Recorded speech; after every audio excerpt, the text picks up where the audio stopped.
আসসালামু আলাইকুম। স্বাগতম my channel Imran tech ESA.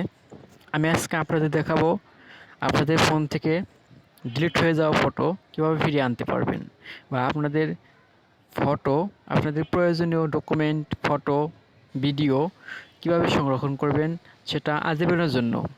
যে আমাদের ফোন হারিয়ে যায় অনেক সময়, আমাদের মেমোরি হারিয়ে যায় অনেক সময়।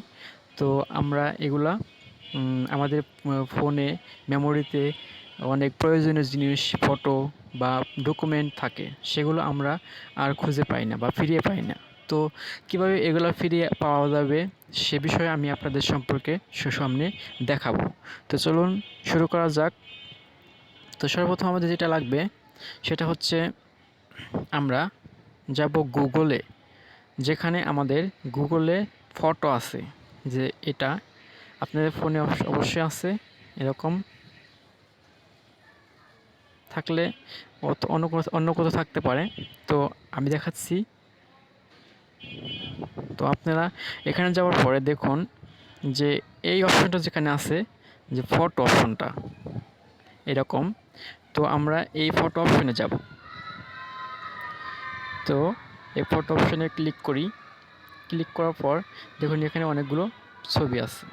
তো আমাদের এখানে দেখব এই উপরের দিকে কোনায় যে আমার জিমেইল অ্যাকাউন্ট আছে।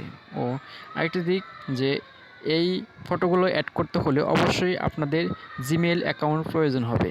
তো জিমেইল অ্যাকাউন্ট অবশ্যই ফোনে সাইন আপ থাকতে হবে, সাইন ইন থাকতে হবে। তা না হলে এটি হবে না। তো যাদের জিমেইল অ্যাকাউন্ট নেই তাহলে আমার পূর্ববর্তী ভিডিও আছে জিমেইল অ্যাকাউন্ট কীভাবে খুলতে হয় সেটা দেখে জিমেইল অ্যাকাউন্ট খুলে নিন আর সাইন ইন করে নিন। তো চলুন আমি এখানে ক্লিক করছি।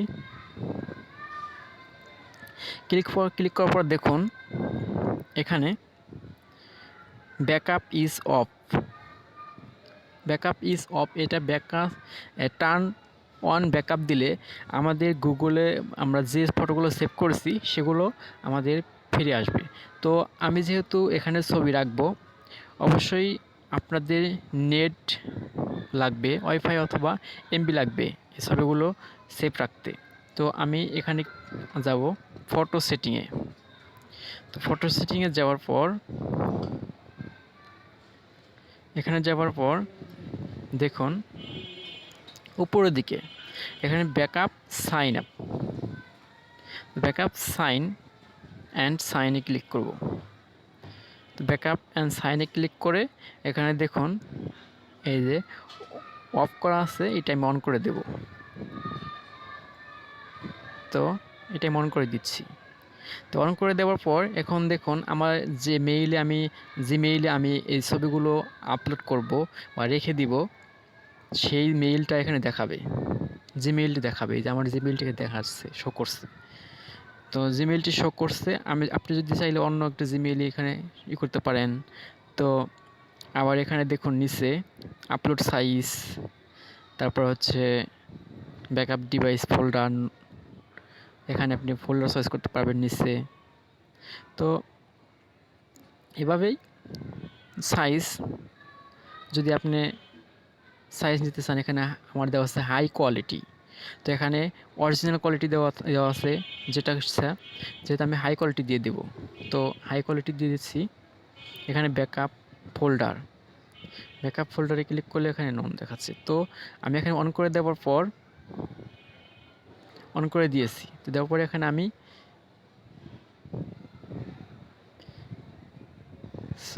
এখান থেকে বেঁকে যাই।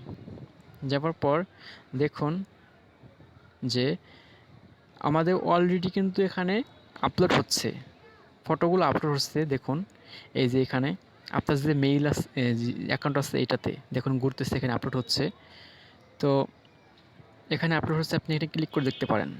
তো এখানে ক্লিক করছি, দেখুন এখানে আমার মোবাইলে আছে 179টি ফটো। তো এখানে দেখুন একটি করে আপলোড হচ্ছে। তো এই যে দেখুন 178। তো এইভাবে আপনারা ডাটা অন করে রেখে দিবেন। এখানে আপনাদের ছবি বা ভিডিওগুলো আপলোড হলে তারপরে এখানে দেখাবে আপলোড ফিনিশ ব্যাকআপ। তো তারপরে অবশ্যই আপনাদের ফোনে এমবি বা ওয়াইফাই কালেকশন লাগবে। তো এভাবে যখন আপলোড পূর্ণ হওয়ার পর আপনি এভাবে যদি অন করে রাখেন, তখন আপনি যতগুলো ছবি বা ফটো এই মোবাইল দিয়ে তুলবেন, তো সবগুলো এখানেই আপলোড হবে। তো আপলোড হওয়ার পর আপনি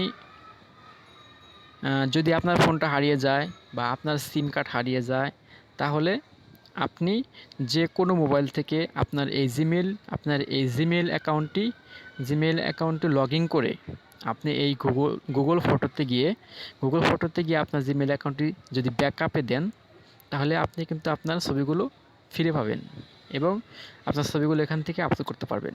তো এখান থেকে কীভাবে আপলোড করতে হয় সেটা আপনাদের দেখাবো। তো চলুন দেখি, লাইব্রেরিতে যাই।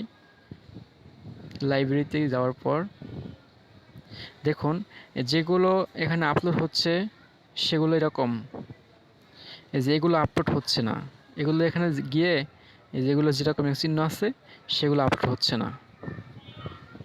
তো এগুলো আপলোড করে দিন। এখানে যাওয়ার পর এখানে ক্লিক করুন।